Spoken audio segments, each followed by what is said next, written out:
اب دنیا میں ہم اہل سنت والجماعت کے لوگ کہیں بھی موجود ہیں غوث پاک کو یاد کرتے ہیں، ان کو مانتے ہیں، اور انہی کا صدقہ اس دنیا میں ہم اور آپ کھاتے ہیں۔ غوث اعظم رضی اللہ تعالیٰ عنہ علم ظاہری اور علم باطنی دونوں حاصل کرنے کے بعد جب لوگوں کو اسلام کی طرف، دین کی طرف بلاتے تھے، دعوت دیتے تھے، تو غوث اعظم کا یہ حال تھا، ہزاروں کا اگر مجمع ہے تو اکیلے تنہا ایسے انہوں خطابت کرتے تھے اور لوگوں میں بیان کرتے تھے کہ 70,000 کا مجمع بھی اگر ایک ساتھ ہے تو جیسے سامنے والا انسان ان کی آواز کو سنتے تھے، ویسے ہی پیچھے جو آخر میں جو انسان ہوتا تھا ویسے ہی وہ انسانوں کو بھی ویسے ہی آواز سنائی دیتی تھی۔ غوث اعظم رضی اللہ تعالیٰ عنہ کی بارگاہ میں ہم اور آپ جو 11ویں شریف کرتے ہیں، یہ 11ویں کیوں کرتے ہیں، کب سے یہ 11ویں ایجاد ہوا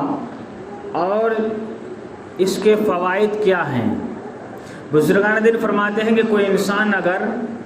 پریشانی کے عالم میں ہے تو وہ انسان غوث اعظم کی 11ویں کرے، اپنی استطاعت کے مطابق، بھائی جتنا اس کے پاس پیسہ ہے اسی حساب سے کرے، کوئی ضروری نہیں ہے کہ لاکھوں کا ہزاروں کا خرچ کرے، جتنا انسان کو استطاعت ہے اس کے حساب سے وہ انسان غوث اعظم کی بارگاہ میں 11ویں کا فاتحہ کرے۔ کوئی بیمار ہے تو بھی اس کو 11ویں کا فاتحہ کرنے کے لیے کہا گیا ہے، کوئی مصیبت میں ہے تو بھی 11ویں کا فاتحہ کرو۔ غوث اعظم سرکار کے نظر کرم، نظر عنایت ہوں گی، اور وہ انسان جس نیت سے وہ کام کیا ہے اللہ رب العزت اس کام کو، اس انسان کے اس کام کو انجام عطا کر دے گا۔ اب یہ 11ویں شریف جو ہم کرتے ہیں، غوث اعظم رضی اللہ تعالیٰ عنہ ایک مرتبہ اپنے گھر سے کہیں باہر گئے ہوئے تھے، تو جب باہر گئے تھے تو اور جب گھر پہ آئے، گھر کا دروازہ کھولا، گھر کے اندر داخل ہوئے تو غوث اعظم رضی اللہ تعالیٰ عنہ کو معلوم ہوا، احساس ہوا کہ کوئی انسان میرے دروازے پہ آیا اور آ کے واپس چلا گیا۔ کوئی انسان، کوئی مانگنے والا انسان، کوئی سائل میرے دروازے پہ آیا اور آ کے خالی ہاتھ واپس چلا گیا۔ تو غوث اعظم کو یہ تکلیف ہوئی،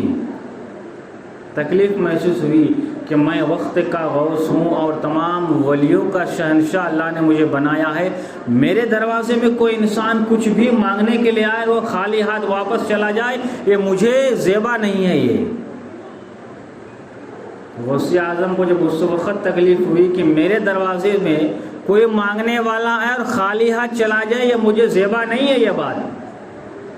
تو آج بھی ہم انسان اگر غوث اعظم کی بارگاہ میں ہم اگر عرضی لگا دیں گے فلاں چیز کے لیے، تو غوث اعظم اس بات کو، اس انسان کے اس بات کو ٹالتے نہیں ہیں بلکہ اس کام کو انجام دیتے ہیں۔ طریقے الگ الگ ہیں۔ تو غوث اعظم رضی اللہ تعالیٰ عنہ نے اپنے مریدین سے مشورہ کیا، مشورہ یہ کیا کہ دیکھو میں اپنے گھر سے باہر تھا، ایک انسان آیا میرے دروازے پہ اور میرے دروازے پہ آنے کے بعد اپنا سوال رکھا، مگر میں موجود نہیں تھا جس کی وجہ سے وہ انسان خالی ہاتھ چلا گیا، خالی ہاتھ چلا گیا۔ تو لہٰذا میں ایک ایسا طریقہ اختیار کرنا چاہتا ہوں کہ پورے شہر کے لوگ، جتنے لوگ ہیں، جتنے بھی حاجت مند لوگ ہیں، ایک تاریخ مقرر کروں گا میں، اس تاریخ کو وہ انسان میرے پاس آئے یہاں پر، اور جس کو جس چیز کی ضرورت ہے میں وہ چیز اسے عطا کروں گا میں۔ ہر انسان نے جو ہے اپنے اپنے حساب سے، اپنے اپنے جو ہے سوچ کے حساب سے تاریخیں بتائیں، مگر غوث اعظم رضی اللہ تعالیٰ عنہ نے سب کی تاریخوں کو منع کر دیا کہ یہ تاریخ اس حساب سے صحیح نہیں ہے، یہ تاریخ اس حساب سے صحیح نہیں ہے۔ آخر میں غوث اعظم نے 11 تاریخ کو مقرر کیا، 11 تاریخ کو مقرر کیا کہ اس 11 تاریخ کو بہت ساری چیزیں دنیا میں ایسی رونما ہوئی ہے کہ ان کاموں کی وجہ سے رونما ہونے والے چیزوں کی وجہ سے اللہ تبارک و تعالی انسان کے دعاؤں کو فوراً قبول فرماتا ہے۔ مثال، حضرت آدم علیہ السلام 300 سال تک جنت سے نکالنے کے بعد 300 سال تک اللہ کی بارگاہ میں روتے رہے کہ پروردگار یا اللہ مجھ سے غلطی ہو گئی، مجھے معاف کر دے، اور جو میری غلطی کو معاف کر دے، اور جو ہے میں اس چیز سے رجوع کرتا ہوں۔ 300 سال کے بعد جب اللہ تبارک و تعالیٰ آدم علیہ السلام کے بات کو، دعا کو قبول فرمایا تو دن 10ویں کا تھا، رات 11ویں کی تھی۔ امام حسین رضی اللہ تعالیٰ عنہ بھی 10 تاریخ کو شہید ہوئے، شام ہوئی تو 11 تاریخ لگی۔ یونس علیہ السلام کو بھی جو ہے جب مچھلی کے پیٹ سے جو ہے 40 دن مچھلی کے پیٹ میں مچھلی نے نگل لیا تھا۔ کیوں نگلا تھا؟ صرف ہم اتنا جانتے ہیں کہ یونس علیہ السلام کو مچھلی نے نگل لیا۔ تو جب یونس علیہ السلام 40 دن مچھلی کے پیٹ میں رہنے کے بعد جب باہر آئے تو دن 10ویں کا تھا، رات 11ویں کی تھی۔ یعنی اس طریقے سے بہت سارے واقعات ہوئے جس کی وجہ سے غوث اعظم نے فرمایا کہ 11 تاریخ کو مقرر کر دو۔ تو ہر مہینے کی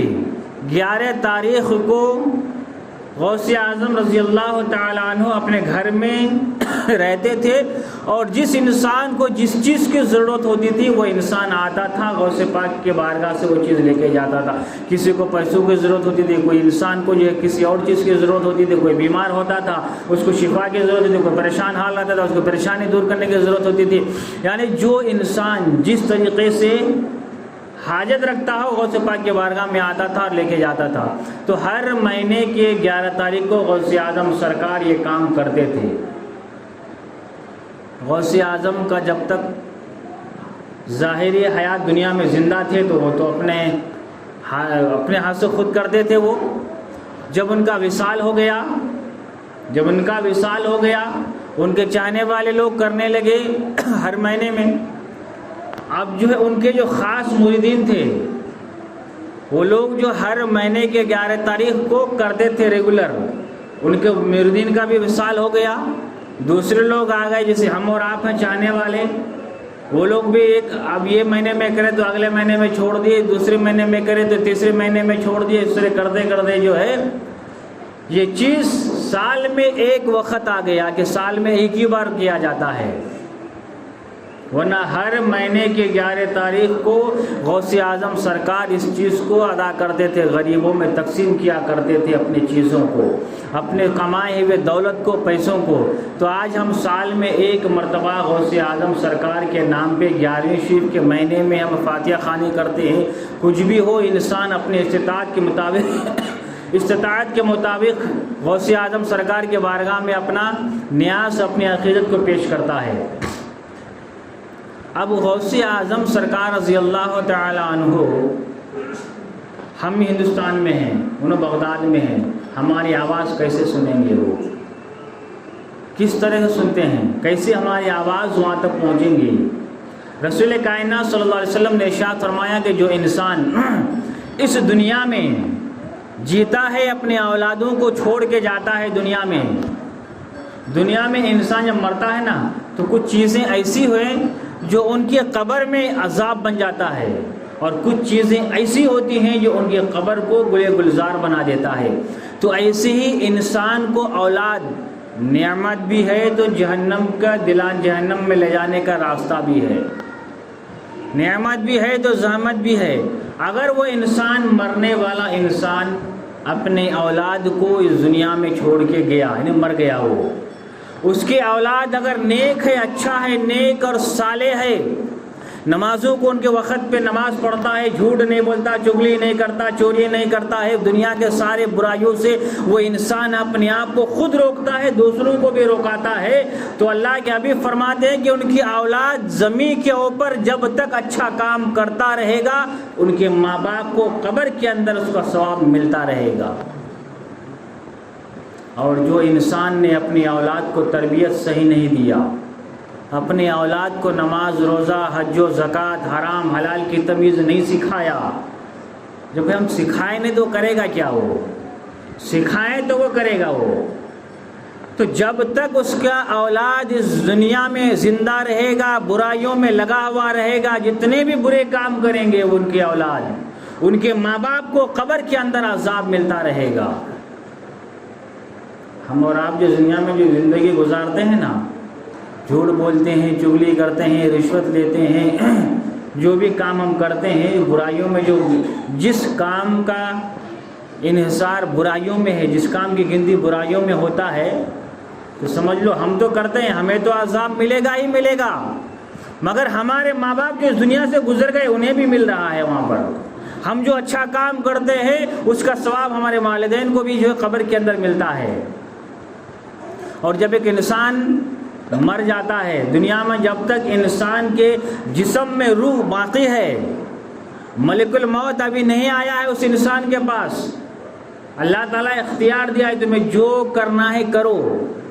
جس طرح سے تمہیں زندگی گزارنا ہے گزارو، تم اچھائی میں زندگی گزارو گے مرنے کے بعد تمہاری زندگی آسان کر دوں گا، برائیوں میں تم زندگی گزارو گے مرنے کے بعد تمہارے اوپر قبر کی زندگی بہت تنگ کر دوں گا، بہت عذاب دوں گا وہاں پر میں۔ اور جیسے ہی انسان کے پاس ملک الموت آتا ہے، ملک الموت جب آتا ہے، اس کی روح جب نکال لیتا ہے، اس کے اختیار سے ہر چیز بند کر دیا جاتا ہے،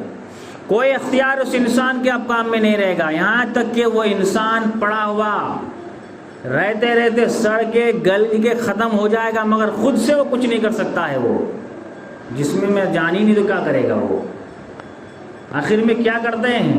سارے رشتہ دار مل کے اس کو نہلاتے ہیں، کفن پہناتے ہیں، قبر کھودتے ہیں، اس کو لے کے قبرستان میں دفن کر دیتے ہیں۔ تو اللہ کے حبیب فرماتے ہیں کہ وہ انسان مرنے والا مر گیا، کچھ بھی وہ انسان نہیں کر سکتا ہے، مگر ان کے چاہنے والے، ان کے وارثین، ان کے دوست احباب، ان کے رشتہ دار، ان کے خاندان والے، کوئی بھی انسان اگر اس کے نام پہ قرآن کے کچھ بھی آیتیں پڑھ کے اس کے نام پہ اگر ایصال ثواب کرتا ہے تو اس انسان کو پہنچتا ہے اس کے قبر میں۔ اگر اس کے قبر میں عذاب ہوتا ہے، ہم انسانوں کو جب قبرستان جاتے ہیں تو اللہ کے حبیب صلی اللہ علیہ وسلم نے ہمیں کیا حکم دیا ہے کہ قبرستان میں جاؤ، کسی بھی بزرگ کے بارگاہ میں جاؤ تو انہیں سلام کرو۔ قبرستان میں جاؤ تو قبرستان کے مردوں کو سلام کرنے کا حکم ہے۔ آج ہم انسان زندہ ہیں،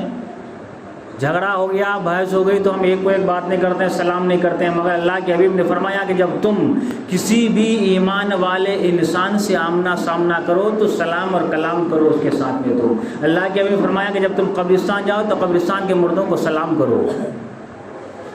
ہم انسان قبرستان کے مردوں کو سلام کرتے ہیں،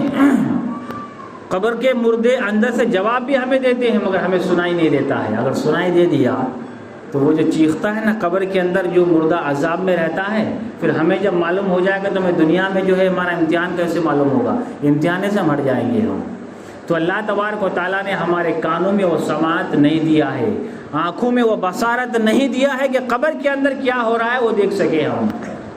دنیا میں دو مخلوق ایسی ہے جس کو قبر کے حالات سے دور رکھا ہے، ایک انسان کو، ایک دوسرا جنات کو۔ یہ دونوں مخلوق کو قبر کے حالات سے دور رکھا ہے کہ قبر کے اندر کیا ہو رہا ہے، اس کے ساتھ میں کیا سلوک کیا جاتا ہے، فرشتے کیا سلوک کرتے ہیں، ان دونوں کو اس سے مخفی رکھا، دور رکھا اللہ تعالیٰ نے۔ اور اللہ کے حبیب فرماتے ہیں کہ جب تم قبرستان میں جاؤ، قبرستان کے مردوں کو ایصال ثواب کرو، تمہیں جو پڑھنا آتا ہے، قرآن کے سورے جو پڑھنا آتا ہے وہ پڑھو۔ اکثر تو سورہ اخلاص کا حکم دیا ہے کہ سورہ اخلاص پڑھ کے قبرستان کے مرحومین کو اس کا ایصال ثواب کراؤ۔ ایک بزرگ جو ہے حضرت بایزید بستامی رضی اللہ تعالیٰ عنہ کی بارگاہ میں ایک عورت بچی گئی اور جانے کے بعد کہی کہ بھئی دیکھو بایزید بستامی سرکار، بات یہ ہے کہ ہمارے والد کا انتقال ہو گیا ہے، ہمارے والد کا انتقال ہو گیا ہے، اور ہم کئی روز مسلسل خواب میں یہ دیکھتے ہیں کہ ان کی قبر میں عذاب ہو رہا ہے، ان کو جہنم کی آگ میں جلایا جا رہا ہے، ہم مسلسل یہ خواب دیکھ رہے ہیں ہم۔ تو وہ بچی کہتی ہے کہ بھائی اس کا ہمیں حل نہیں نکل رہا تھا، ہم کیا کریں، تو آپ کے بارگاہ میں آئے ہیں۔ تو بولے کہ وہ کیا کام کرتے تھے؟ بولے کہ دنیا میں جو بھی کام ہو سارے کام کرتے تھے، وہ ٹائم ملا نماز پڑھ لیا، ٹائم نہیں ملا چھوڑ دیا، یعنی کہ دنیاوی ماحول میں وہ انسان زندگی گزارتا تھا۔ بایزید بستامی کو تکلیف ہوئی دل میں کہ وہ انسان کو جب اللہ تبارک و تعالیٰ نے مہلت دیا دنیا میں زندگی گزارنے کے لیے تو وہ انسان نے اچھا کام نہیں کیا، آج اس کے قبر میں عذاب ہو رہا ہے، تو اللہ تبارک و تعالیٰ ان کی اولاد کو آزمائش کے طور پر دکھا رہا ہے کہ تمہارے فلاں رشتہ دار کو ہم عذاب دے رہے ہیں، تم اس کے لیے کچھ کرتے ہو یا نہیں کرتے ہو۔ اللہ تبارک و تعالیٰ کبھی کبھی انسان کو آزمائش کے لیے قبر کے حالات ظاہری طور پر بھی دکھا دیتا ہے، کبھی باطنی طور پر بھی دکھا دیتا ہے، اس وجہ سے کہ دیکھیں اللہ تعالیٰ امتحان لیتا ہے کہ تمہیں جو ہم نے یہ چیز دکھایا ہے اس سے تم عبرت حاصل کرتے ہو یا نہیں۔ بایزید بستامی رضی اللہ تعالیٰ عنہ جو مراقبے میں گئے اور جو ہے ان کے پاس جو ہے کلمہ طیبہ پڑھا ہوا تھا، اول کا کلمہ پڑھا ہوا تھا ان کے پاس، انہوں نے کیا کرا، ان کے والد محترم کو جو اصالِ ثواب کر دیا، اصالِ ثواب کر دیا، اور جو ہے رب کی بارگاہ میں دعا کرے، اور دعا کرنے کے بعد بولے جاؤ تم تمہارے گھر میں جاؤ اور جو ہے اپنے والد کے لیے دعا کرو تم بھی۔ دوسری دن خواب میں دیکھا کہ ان کے والد جو ہے جہنم سے آزاد ہو گیا اور جنت میں ٹہل رہے ہیں، تو پھر وہ بھاگتے ہوئے آئے کہ سرکار میرے والد کو اللہ تبارک و تعالیٰ نے جنت میں مقام عطا کر دیا ہے، تو بولے کہ دیکھو کل جو ہے ہم نے کلمہ طیبہ پڑھ کے تمہارے والد محترم کے نام پہ ہم نے اصالِ ثواب کیا تھا، اس کلمے کی وجہ سے اللہ تبارک و تعالیٰ ان کو جہنم سے نکال کے جنت میں ڈال دیا ہے۔ آج ہم انسان، ہمارے خاندان کے لوگ انتقال کر کے سالوں سال گزر جاتا ہے، ان کی اولاد باپ کے کمائے ہوئے دولت سے ہم جیتے ہیں، باپ کے محنت کی کمائی سے ہم کھاتے ہیں، اپنے اولادوں کو بھی پالتے ہیں، زندگی گزارتے ہیں، مگر کبھی زندگی میں یہ نہیں سوچتے ہیں کہ اپنے باپ کے نام پہ کچھ اصالِ ثواب کریں، اپنے باپ کے نام پہ خیر خیرات کریں۔ اللہ کے حبیب فرماتے ہیں کہ جو انسان کے ماں باپ چاہے زندہ ہو چاہے انتقال کر گئے ہوں، چاہے دونوں میں سے ایک زندہ ہو ایک مر گئے ہوں، انتقال کر گئے ہوں، وہ انسان اگر روزانہ پابندی کے ساتھ اپنے ماں باپ کے لیے دعا کرتا ہے تو اس کے رزق میں کبھی تنگی نہیں آئے گی۔ یہ کان کھول کے سن لو سب لے، آج ہر انسان اپنے رزق سے پیسوں سے پریشان ہے۔ جو انسان اپنے ماں باپ کے لیے روزانہ پابندی کے ساتھ اپنے ماں باپ کے لیے دعا کرتا ہے مغفرت کی، ان کے درجات میں بلندی کی، کبھی بھی اللہ تعالیٰ ان کے رزق میں تنگی نہیں کرے گا۔ مگر ہم کرتے ہیں نہیں کرتے، ٹائم کہاں ہمارے پاس، دنیا کی چیزوں میں ہمیں زندگی گزارنے سے تو وقت نہیں ملتا، ہم کہاں کریں گے دعا کریں گے ان کے لیے۔ تو غوث اعظم رضی اللہ تعالیٰ عنہ جو ہے ایک مرتبہ حج بیت اللہ کو جا رہے تھے، جب حج کرنے کے لیے جا رہے تھے تو غوث اعظم رضی اللہ تعالیٰ عنہ جس راستے سے جانے کا ارادہ ہوتا تھا کہ فلاں طرف سے جا رہے ہیں تو ادھر خود بخود لوگوں کو معلوم ہو جاتا تھا کہ غوث اعظم کی سواری آ رہی ہے آج فلاں طرف سے۔ تو غوث اعظم رضی اللہ تعالیٰ عنہ حج بیت اللہ کا ارادہ کر رہے اور جو بھی ان کے ساتھ میں ہیں مریدین وغیرہ تو سب کو ساتھ ملیے اور چلتے بنے۔ بغداد سے بہت دور میں ایک گاؤں میں لوگوں نے دیکھا، سوچا کہ وہ غوث اعظم رضی اللہ تعالیٰ عنہ اپنے مریدین کے ساتھ میں حج بیت اللہ کو جا رہے ہیں اور ہمارے گاؤں سے راستے سے جائیں گے، ہمارے گاؤں سے راستے سے جائیں گے، تو لہٰذا ان کے رہنے کا، ان کے کھانے پینے کا انتظام کیا جائے۔ ان کے کھانے آج کل بھی ہم کرتے ہیں، کوئی بڑا آدمی اگر ہمارے ایریے سے جاتا ہے کہ وہ اس سے بڑا آدمی ہے تو ان کے انتظام کرتے ہیں، ان کے سواگت کرتے ہیں۔ تو لوگوں نے، محلے والوں نے کیا کیا، ان کے غوث اعظم کا جو لوگ تھے ان کے ساتھ میں سب کا انتظام کیا جائے۔ ہر انسان اپنے اپنے گھروں سے جو بھی سامان تھا سب لے لا کر کے جمع کیا اور اتنے سارے ڈیگ چڑھا دیا، کھانے کا لنگر پکایا، بہترین انداز میں سب نے پکایا۔ مگر اس محلے میں ایک انسان بہت غریب تھا جو صبح میں کھایا تو دوپہر میں کھانے کا ان کے پاس کوئی انتظام نہیں کہ دوپہر میں کیا کھاؤں گا، دوپہر میں وہ انسان کھانا کھایا تو شام میں اس کے پاس کوئی انتظام نہیں کہ شام میں کیا کھاؤں گا، کہ پانی پی کے بھوکا سو جانا پڑے گا۔ وہ انسان اپنے کمرے میں گیا اور رب کی بارگاہ میں رونے لگا، وہ تو پروردگار تو نے مجھے اتنا غریب بنا دیا ہے مجھے کہ میں تو خیر بھوکا رہتا ہی ہوں، میرے پاس تو کھانے کو سامان نہیں ہے، مگر اتنا بدنصیب بھی مجھے بنایا کہ تیرا غوث آ رہے ہیں، ان کے لنگر پہ میں جو اپنا کچھ سامان اپنا پیسہ میں دے نہیں سکا تو اس کے لنگر میں رو رہے ہیں رب کی بارگاہ میں، وہ اپنے بھراس دل کی تکلیف نکال رہے ہیں۔ وہ اتنے میں وہ انسان صبح سے دن بھر روتا رہا، شام ہو گئی، عشاء کا وقت ہو گیا۔ عشاء کے وقت کے بعد غوث اعظم کے جو جتنے لشکر والے تھے اس گاؤں میں داخل ہو گئے، سب لوگ جو ہے مصافحہ کرے اور استقبال کیے۔ اب غوث اعظم رضی اللہ تعالیٰ عنہ کو بیٹھنے کے لیے ہر انسان اپنے اپنے جو ہے حساب سے جو پیش کر رہے ہیں، کوئی کرسی پیش کر رہا ہے، کوئی چادر پیش کر رہا ہے، بیٹھیے آپ اپنے طریقے سے، مگر غوث اعظم رضی اللہ تعالیٰ عنہ جو ہے کسی کے پاس نہیں بیٹھے، کسی کے گھر میں نہیں بیٹھے، ڈائریکٹ اس انسان کے گھر کے دروازے پہ جا کے دستک دیے جو انسان صبح سے شام تک رب کی بارگاہ میں رو رہا تھا کہ پروردگار تو نے مجھے اتنا غریب بنا دیا کہ غوث اعظم کی آج لنگر ہے اس پہ میں ایک تھوڑا پیسہ بھی نہ ملا سکا، اس کے دروازے پہ آ کے دستک دیا۔ محلے والوں نے کہا کہ سرکار یہ بہت غریب انسان ہے، یہ انسان جو ہے بہت غریب ہے، اس کے گھر میں کوئی بھی نہیں ہے، یہ اکیلا ہے۔ تو غوث اعظم نے فرمایا کہ میں نے تم سے پوچھا کیا، میں نے تم سے پوچھا کیا نہیں، خاموش بیٹھو، ہم کیا کر رہے تم دیکھتے جاؤ۔ دستک دیا، وہ انسان روتا ہوا باہر آیا، غوث اعظم کو دیکھا تھا، بہت پریشان ہو گیا، وہ انسان بہت پریشان ہو گیا کہ غوث اعظم میرے دروازے پر غوث اعظم اپنے وقت کے بادشاہ میرے دروازے پر آئے اور مجھے دستک دی، آواز دی مجھے۔ غوث اعظم رضی اللہ تعالیٰ عنہ کو گلے سے لگا لیا اور اس کو دلاسا دیا کہ تیری غریبی میں اللہ رب العزت راضی ہے، اور اللہ تبارک و تعالیٰ نے مجھے الہام بھیجایا ہے کہ میں تیرے گھر میں مہمان بنوں، کسی کے گھر میں نہ بنا، میں تیرے گھر پہ آیا ہوں، آج تیرے گھر میں مہمان بنوں گا، تیرے ساتھ میں کھانا کھاؤں گا آج میں۔ تو غوث اعظم رضی اللہ تعالیٰ عنہ کے مریدین کے ساتھ میں جتنے بھی لوگ تھے سب نے اپنے اپنا سامان کھانے پینے کا جو بھی لوگ جو زیادہ راہ لے کے چلتے سب نے نکالا، اس غریب کو بھی کھلایا، اور غوث اعظم رضی اللہ تعالیٰ عنہ نے بھی وہاں پر تناول فرمایا، اس کے بعد جو لنگر مٹا کیا۔ تو آج ہم انسان جو اس دنیا میں ہیں، غوث اعظم کے جو بارگاہ میں جو ہم خراج عقیدت جو 11ویں شب کرتے ہیں، غوث پاک فرماتے ہیں کہ دنیا کے کسی بھی کونے میں کوئی انسان مجھے یاد کرتا ہے، میں اس کی آواز کو سنتا ہوں، کوئی مجھ سے مدد مانگتا ہے، میں اس کی مدد کرتا ہوں میں۔ مگر ہم انسان بھی ذرا سدھرنا نا، ہم تو سدھرتے ہیں نہیں، صبح سے شام تک جھوٹ بولتے ہیں، چغلی کرتے ہیں، غیبت کرتے ہیں، برائیوں میں لگے ہوئے رہتے ہیں، پھر اسی زبان سے غوث اعظم کو بلاتے ہیں۔ تو پیارے، اللہ تبارک و تعالیٰ ابھی انسان کو مہلت دیا ہے، کہ مہلت اس وجہ سے دیا ہے کہ جب